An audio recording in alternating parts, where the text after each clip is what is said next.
নমস্কার, কেমন আছেন সবাই? রেসিপি বাই শ্রিয়মস মম চ্যানেলে আপনাদের স্বাগত জানাই। আজ আমি আপনাদের সাথে সাগুদানা দিয়ে তৈরি সুইট জিগলি ডাম্পলিংয়ের রেসিপি শেয়ার করব। এর জন্য আমি প্রথমে একটি পাত্রের মধ্যে নিয়ে নেব মোটামুটি 150 গ্রামের মতো সাগুদানা। এটি কিন্তু আমি বড় দানার যেই সাগুদানা পাওয়া যায় সেটিকেই ব্যবহার করেছি। প্রথমে সাগুদানাটিকে ভালোভাবে 2-3 বার আমি ওয়াশ করে নেব, যাতে যে সমস্ত নোংরা থাকে সেগুলি জলের মাধ্যমে বেরিয়ে যায়। 2-3 বার ওয়াশ করার পরে সাগুদানার মধ্যে আরও কিছু পরিমাণ জল দিয়ে এগুলিকে 15 মিনিটের জন্য ভিজতে দেব। আপনারা আশা করি দেখে বুঝতেই পাচ্ছেন, আমি কিন্তু সাগুদানার ওপর পর্যন্ত বেশি জল ব্যবহার করিনি। মোটামুটি সাগুদানাগুলি ভিজে গেছে এরম জল রেখেছি। এখানে আমার লাগছে একটি পাকা আম, তো এটি কিন্তু আমাদের গাছেরই পাকা আম। এবারে আমটিকে ভালো করে খোসা ছাড়িয়ে নিচ্ছি। খোসা ছাড়ানো হয়ে গেলে আমটিকে কেটে নেব, কারণ আমের পাল্প তৈরি করব। তার জন্য একটি মিক্সার জারের মধ্যে আমগুলিকে দিয়ে ভালো করে ফাইন পেস্ট তৈরি করে নেব। এই রেসিপির জন্য আরেকটি মেইন ইনগ্রিডিয়েন্টস লাগছে, সেটি হচ্ছে সুজি।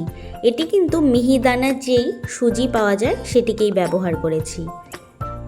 ফ্রাই প্যানের মধ্যে প্রথমে সুজিটিকে হালকা করে ভেজে নেব। সুজির থেকে সুন্দর গন্ধ বেরিয়ে এলে তাতে দিয়ে দেব আমের পাল্পটি।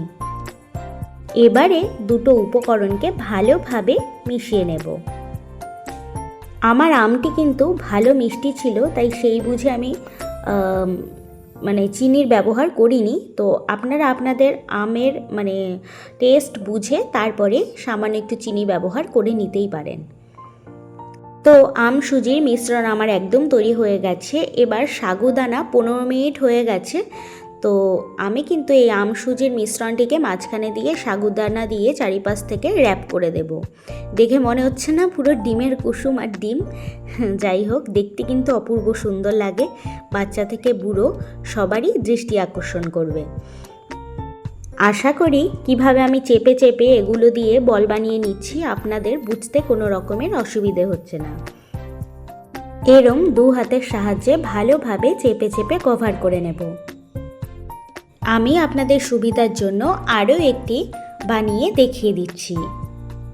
বানানো আমার কমপ্লিট হয়ে গেছে। দুটোকে পাশাপাশি রেখে কাছের থেকে দেখিয়ে দিচ্ছি। কি লাগছে না কতটা সুন্দর দেখতে? এবারে এই সাগুদানার বলসগুলিকে ভালোভাবে ভাপিয়ে নেব। তার জন্য একটি ফ্রাই প্যান যে কড়াই পাওয়া যায় তার মধ্যে জল প্রথমে আমি ফুটিয়ে নিয়েছি। এবারে ওই সাগুদানার বলসগুলিকে দিয়ে ভালোভাবে ভাপিয়ে নেব। তবে চেষ্টা করবেন বলগুলি যখন ঠান্ডা হবে তখনই তুলে নেওয়ার, না হলে নিচে একটু লেগে যাবে, যেরকমটা আমার হয়েছে। তো তারপরে দেখলাম ঠান্ডা হয়ে যাওয়ার পরে যখন ওঠানো যায় তখনই ইজিলি উঠে চলে আসে। যাই হোক, সমস্ত সাগুদানার ডাম্পলিং আমার একদম তৈরি হয়ে গেছে। পুরো কিন্তু জেলি জেলি টাইপেরও হয়েছে, দারুণ লাগে। যাই হোক, ওপর থেকে গার্নিশিংয়ের জন্য একটু কালো তিলের ব্যবহার আমি এখানে করেছি। আর এটিকে সার্ভ করেছি ম্যাঙ্গো সিরাপ দিয়ে। আপনারা দেখে বুঝতেই পারছেন, আমি কাছের থেকে দেখিয়ে দিচ্ছি কতটি জিগলি টাইপের হয়েছে, একদম জেলি জেলি টাইপেরও আপনারা বলতে পারেন। যথেষ্ট সফটও হয়েছে।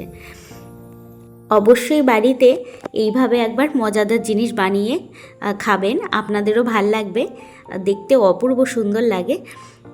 তো বাচ্চাদেরকে যদি এরকম হেলদি খাওয়াতে চান তাহলে একদম যোগ্য একটি রেসিপি। ভিডিওটি ভালো লাগলে লাইক, শেয়ার এবং সাবস্ক্রাইব করে অবশ্যই আমার পাশে থাকবেন। আর রেসিপিগুলো অবশ্যই ট্রাই করতে থাকবেন আর আমাকে জানাবেন আপনাদের কেমন লাগলো। এমনি খেতেও খুব ভালো লাগছিল, আর সিরাপ দিয়ে তো কোনো কথাই হবে না। আজকের জন্য টাটা, বাই বাই। নতুন রেসিপি নিয়ে খুব তাড়াতাড়ি আপনাদের সামনে আবার হাজির হব।